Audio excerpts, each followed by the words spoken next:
ಮುಖ್ಯಮಂತ್ರಿ ಡಿಕೆ ಶಿವಕುಮಾರ್ ಅವರು 2028ರ ವಿಧಾನಸಭಾ ಚುನಾವಣೆಯನ್ನ ಗುರಿಯಾಗಿಸಿಕೊಂಡು ಪಕ್ಷದ ಕಾರ್ಯಕರ್ತರು ಹಾಗೂ ಮುಖಂಡರು ಪಕ್ಷಭೇದ ಮರೆತು ಒಗ್ಗಟ್ಟಾಗಿ ಕೆಲಸ ಮಾಡಬೇಕೆಂದು ಕರೆ ನೀಡಿದ್ದಾರೆ.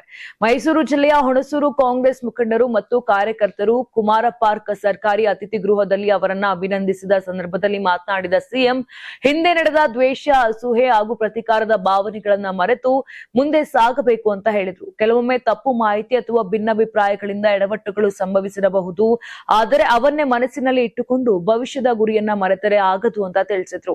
ಸಿಎಂ ಹುದ್ದೆ ನನ್ನದಲ್ಲ, ಅದು ನಿಮ್ಮದು ಹಾಗೂ ರಾಜ್ಯದ ಜನರದು. ನಿಮ್ಮ ಪರಿಶ್ರಮ, ಪ್ರೀತಿ, ವಿಶ್ವಾಸ ಮತ್ತು ಹೋರಾಟದಿಂದಲೇ ನಾನು ಈ ಸ್ಥಾನಕ್ಕೆ ಬಂದಿದ್ದೇನೆ ಅಂತ ಹೇಳಿದ್ರು. ನಿಮ್ಮ ಸಹಕಾರವನ್ನ ಎಂದಿಗೂ ಮರೆಯೋದಿಲ್ಲ ಅಂತ ಕೂಡ ಡಿಕೆ ಶಿವಕುಮಾರ್ ನುಡಿದ್ರು. ಇದೇ ವೇಳೆ ಯಾವುದೇ ಕಾರಣಕ್ಕೂ ಎಚ್ಚರ ತಪ್ಪಬಾರದು, ಎಸ್ಐಆರ್ ಸಂಚಿನ ಮೂಲಕ ಮತಗಳು ಬಲಿ ಆಗದಂತೆ ಜಾಗರೂಕರಾಗಿರಬೇಕು ಅಂತ ಎಚ್ಚರಿಕೆ ಕೂಡ ಕೊಟ್ಟರು.